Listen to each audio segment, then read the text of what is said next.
My husband filed for divorce the morning after he saw a photo of me in my boss's bathrobe. But what happened next will shock you even more. The hotel security footage revealed something nobody expected. I woke up to David standing in our bedroom doorway holding divorce papers and his phone with that stupid photo on the screen. He looked at me like I was a stranger and said, "Pack your things, Jessica, we're done." I couldn't believe it. All this drama over me helping a colleague with his laundry emergency. The photo showed me and Marcus both wearing white hotel bathrobes in his room at the corporate retreat. We were just standing there talking, but David acted like he'd discovered something scandalous. I tried explaining that Marcus's room got flooded during the storm, and I was helping him sort out his clothes situation, but David wouldn't listen to reason. He threw the phone on the bed and said, "Jessica, I'm not stupid."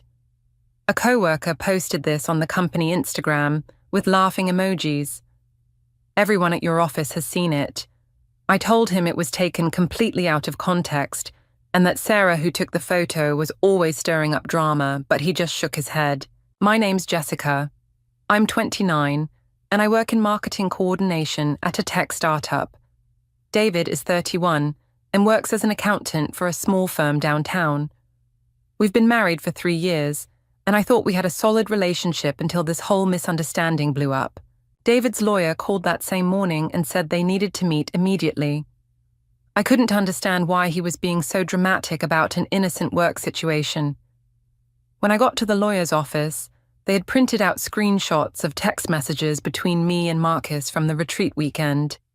The lawyer spread them across the table like evidence in a criminal case. The texts looked worse on paper than they actually were. Things like "Thanks for tonight, Jessica, and can't wait to continue our conversation tomorrow morning." But these were completely innocent work-related discussions about the quarterly marketing strategy. Marcus is 38, and he's been my boss for 2 years. He's recently divorced and going through a hard time, so I've been trying to be supportive as any good employee would. David sat there stone-faced, while his lawyer explained they also had hotel keycard records, showing I accessed Marcus's room 4 times between 8 p.m. and 2 a.m. that night. I explained that I was checking on the laundry situation and bringing him coffee since room service was delayed because of the storm. The lawyer wrote everything down, but I could tell they weren't buying my perfectly reasonable explanations. Then they showed me the hotel security footage on a laptop. The grainy black and white video showed me entering Marcus's room at 8:47 p.m., carrying what looked like a bottle of sparkling water. I explained that it was actually sparkling water from the welcome basket in my room, because Marcus mentioned he was dehydrated from the stress of his flooded luggage. The worst part was when they showed me the room service receipts. Apparently the hotel charged my credit card for celebration refreshments and chocolate-covered strawberries delivered to Marcus's room at 10:30 p.m. I had completely forgotten about that, but there was a logical explanation. Marcus's corporate card wasn't working properly, and he asked me to cover the room service as a favor. He said he'd reimburse me on Monday, but with everything that happened afterward, I never got the chance to ask. David looked at me across that conference table and said, "Jessica, just stop. You paid for premium room service to another man's hotel room and got photographed in his bathrobe. How is that innocent?" I tried explaining that the refreshments were for celebrating the successful retreat presentation, and the strawberries were just a coincidence. But he wouldn't listen to logic. His lawyer had more evidence. Screenshots from the company's social media showed the photo of me and Marcus had been liked and commented on by 12 of our co-workers. Sarah had captioned it "corporate team building, taken to the next level" with a winking emoji. The comments were even worse, with people making jokes about employee bonding exercises and overtime work. By noon that day, David had moved his clothes out of our apartment. He left his wedding ring on the kitchen counter with a note that said, "I can't be married to someone who lies this easily." I was shocked at how quickly he gave up on our marriage over a simple misunderstanding that could be explained if he'd just listen. I went to work on Monday, hoping to clear things up, but the atmosphere was completely different from the moment I stepped off the elevator.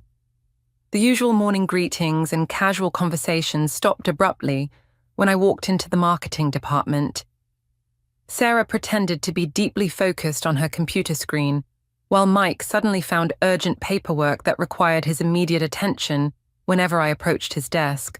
The coffee machine area, which normally buzzed with Monday morning gossip and weekend updates, became silent whenever I entered the break room.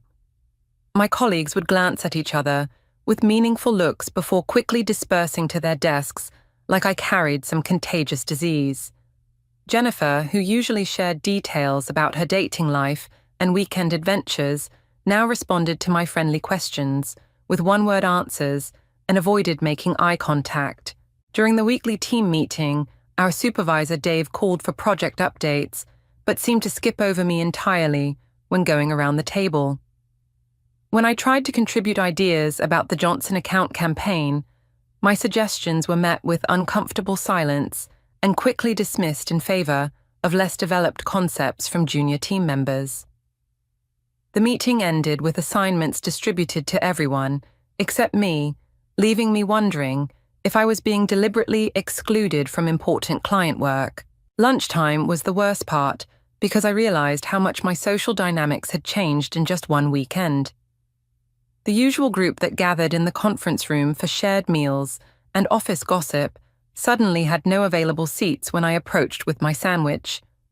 I ended up eating alone at my desk while hearing laughter and animated conversations from the group I had been part of for over 2 years. The afternoon brought whispered conversations that stopped when I walked by cubicles and restroom encounters where normal chit-chat was replaced by awkward silence and hurried exits.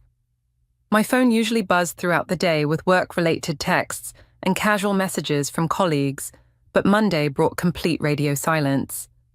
Even routine work emails seemed to have a different tone, with formal language replacing the friendly communication style I was used to receiving. By 5 o'clock, I realized that the retreat photo had fundamentally changed my standing in the office social hierarchy. People who had been friendly and collaborative for months now treated me like an outsider who couldn't be trusted with normal workplace interactions. The isolation felt surreal because I hadn't actually done anything wrong, yet everyone was acting like I had committed some terrible offense that made me unsuitable for basic professional courtesy. Marcus called me into his office first thing and said, "Jessica, we need to discuss what happened at the retreat." His tone was professional but cold.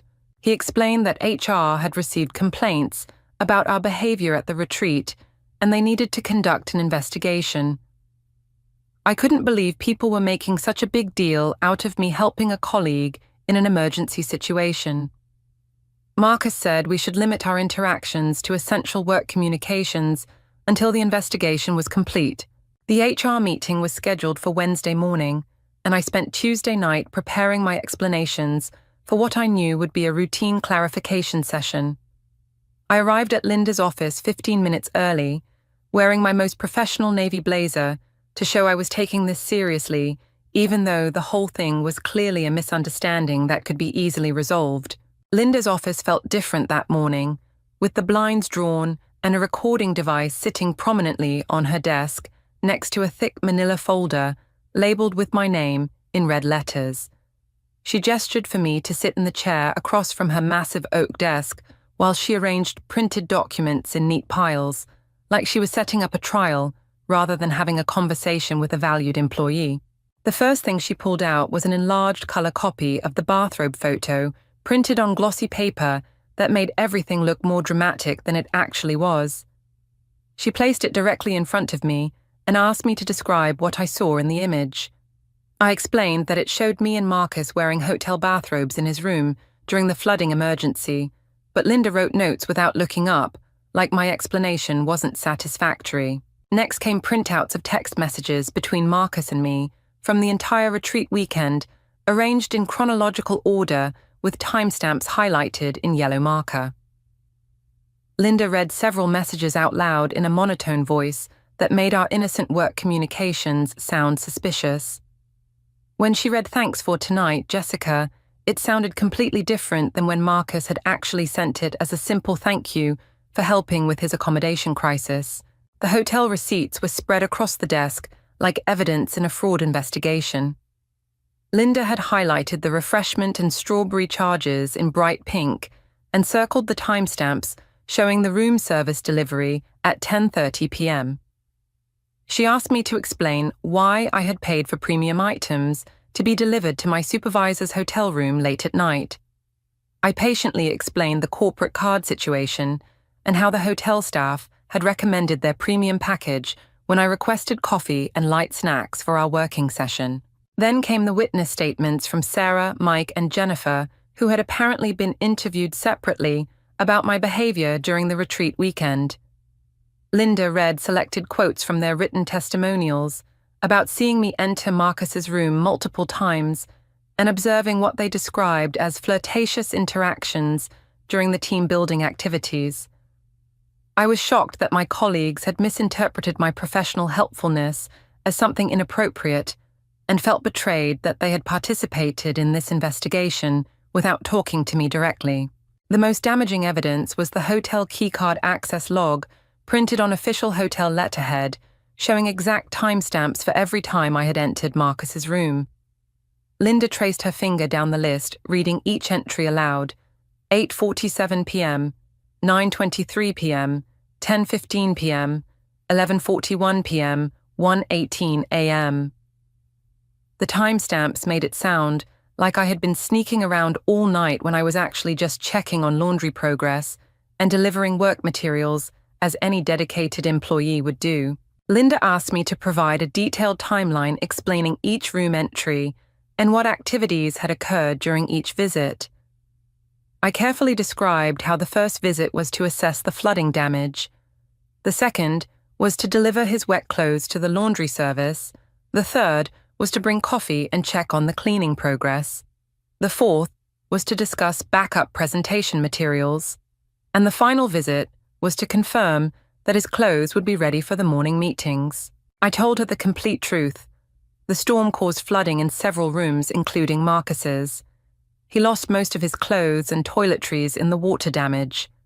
As his marketing coordinator, I felt responsible for helping him handle the situation professionally so he could focus on the important client presentation the next morning. Linda wrote notes while I explained how I offered to take his wet clothes to the hotel laundry service. The attendant said it would take until morning to wash and dry everything properly. Marcus was stuck with just the hotel bathrobe until his clothes were ready.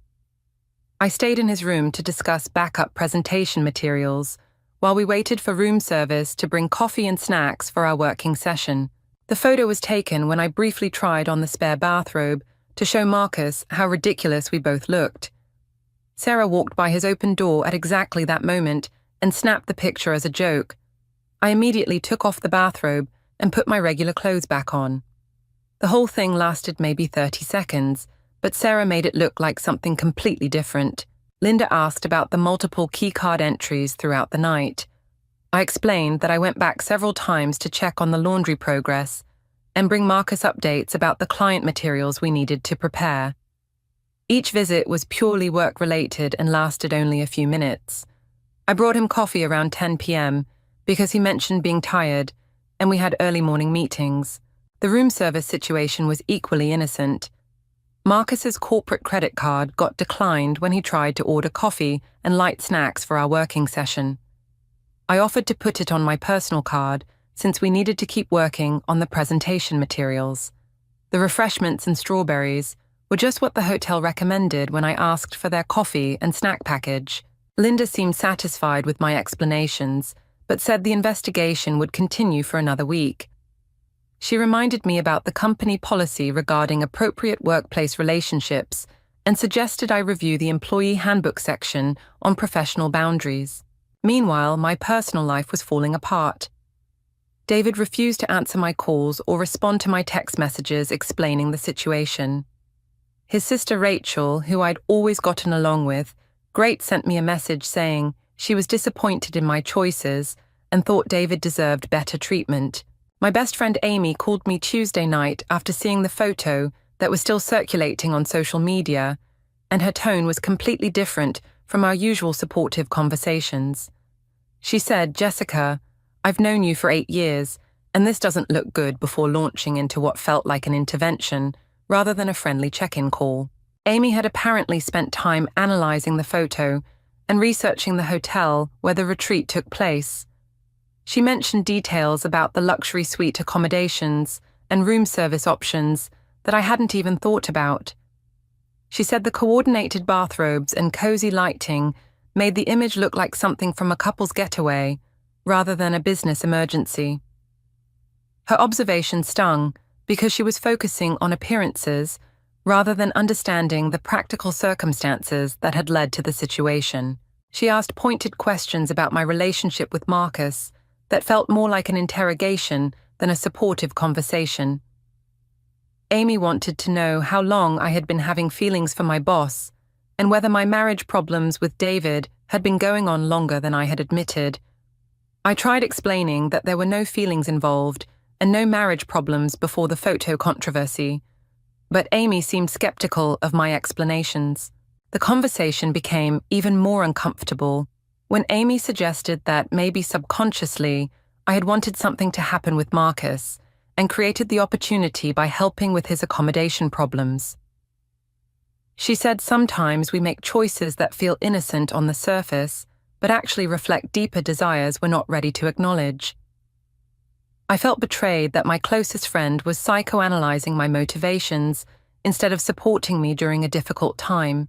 Amy recommended marriage counseling and suggested that David's reaction might be justified, given how the situation appeared to outside observers. She said, "Jessica, maybe you should consider that your behavior crossed boundaries, even if you didn't intend for anything inappropriate to happen."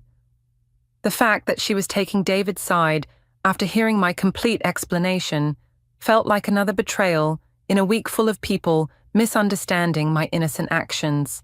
The phone call ended with Amy saying she needed time to process everything and would call me back when she'd figured out how to best support both me and David through this situation. Her promise to call back felt hollow because her tone suggested she had already decided I was in the wrong. Losing Amy's automatic support made me realize how isolated I was becoming as more people chose to believe the worst interpretation of my professional behavior. The worst part was when my own mother called Wednesday evening after hearing about the divorce, filing through David's mom, who they'd stayed friends with since our wedding. My mother's voice carried a tone of disappointment and confusion that I hadn't heard since my teenage years when I would get caught breaking curfew or skipping school assignments. She had apparently spent hours on the phone with David's mother discussing the situation and reviewing the photo that had somehow made its way to their social circles. My mother said, "Jessica, honey, what were you thinking?" when she described the image in detail, mentioning the evening timestamp and cozy setting that made everything look suspicious to anyone who saw it. The conversation became more painful when my mother started recounting advice she had given me about marriage and professional boundaries over the years. She reminded me of conversations we'd had about maintaining appropriate relationships with male colleagues and the importance of protecting my reputation as a married woman in the workplace. I felt like she was treating me like a child who had ignored important life lessons, rather than an adult who had handled an emergency situation professionally. My mother expressed particular concern about how this situation would affect our family's reputation in the community where she and David's parents were active in church and social organizations. She worried about facing questions from friends and neighbors who might have seen the photo or heard gossip about the divorce proceedings.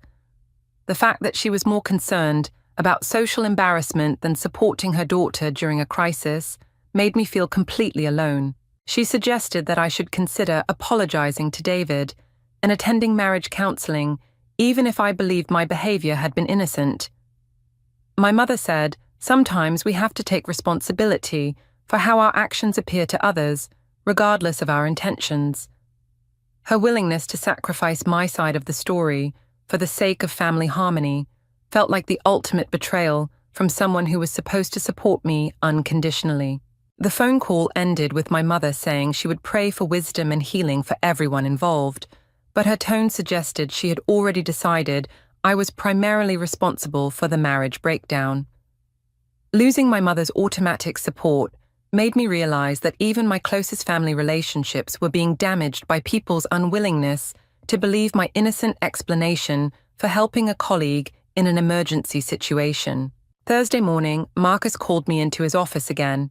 He looked uncomfortable and kept adjusting his tie while he spoke. He said, "Jessica, I think it's best if I transfer to the Boston office to avoid any more complications with this situation." I was shocked that he was abandoning me to deal with all the gossip and HR investigation alone. I asked him why he was running away when we both knew nothing inappropriate had happened. Marcus looked at his computer screen instead of making eye contact and said, "Perceptions matter in corporate environments, and this situation has created too many complications." I realized he was protecting his own career at my expense. The HR investigation concluded the following Tuesday. Linda called me into her office with a written report stating that while no policy violations could be definitively proven, the situation had created an unprofessional environment that reflected poorly on company culture. She recommended additional training on workplace boundaries and suggested I consider whether my current role was the best fit. Marcus transferred to Boston that same week without saying goodbye. The marketing department was restructured, and I was moved to a smaller team working on less important projects. My colleagues continued treating me differently, and I felt like I was being punished for trying to help a colleague in an emergency situation. David's lawyer filed the final divorce papers 3 weeks after the retreat. The settlement was straightforward, since we didn't have children or significant shared assets. David kept the apartment, and I moved in with Amy temporarily, while looking for my own place. The whole process felt surreal, like I was being divorced for helping someone with their laundry. I tried reaching out to David one final time through a mutual friend from college. I sent a detailed letter explaining exactly what happened that night and why every single piece of evidence had an innocent explanation.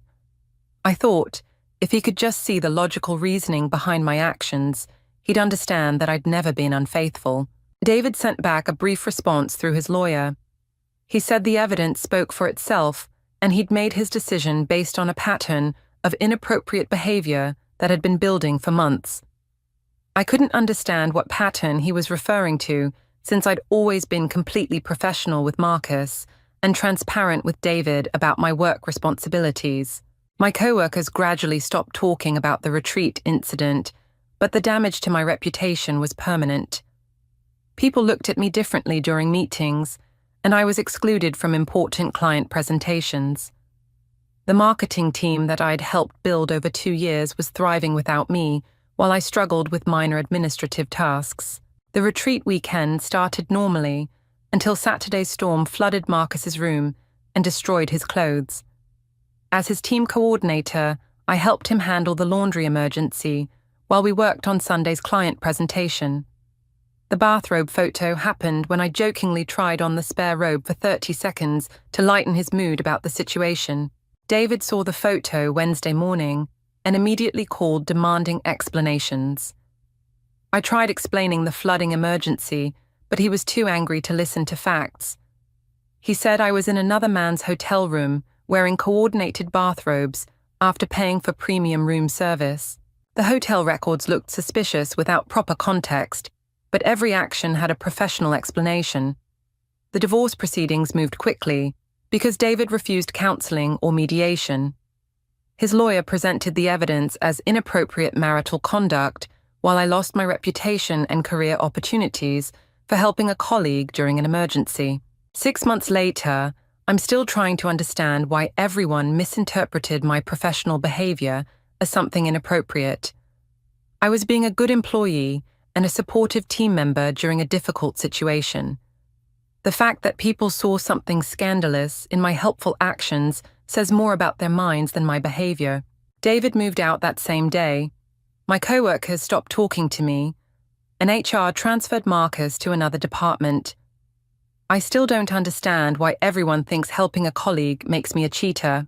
If you can't believe what Jessica went through, hit like and subscribe for more shocking relationship stories. Tell me in the comments, do you think she was really innocent or crossed the line? Have you ever had your good intentions completely misunderstood? Share your stories below.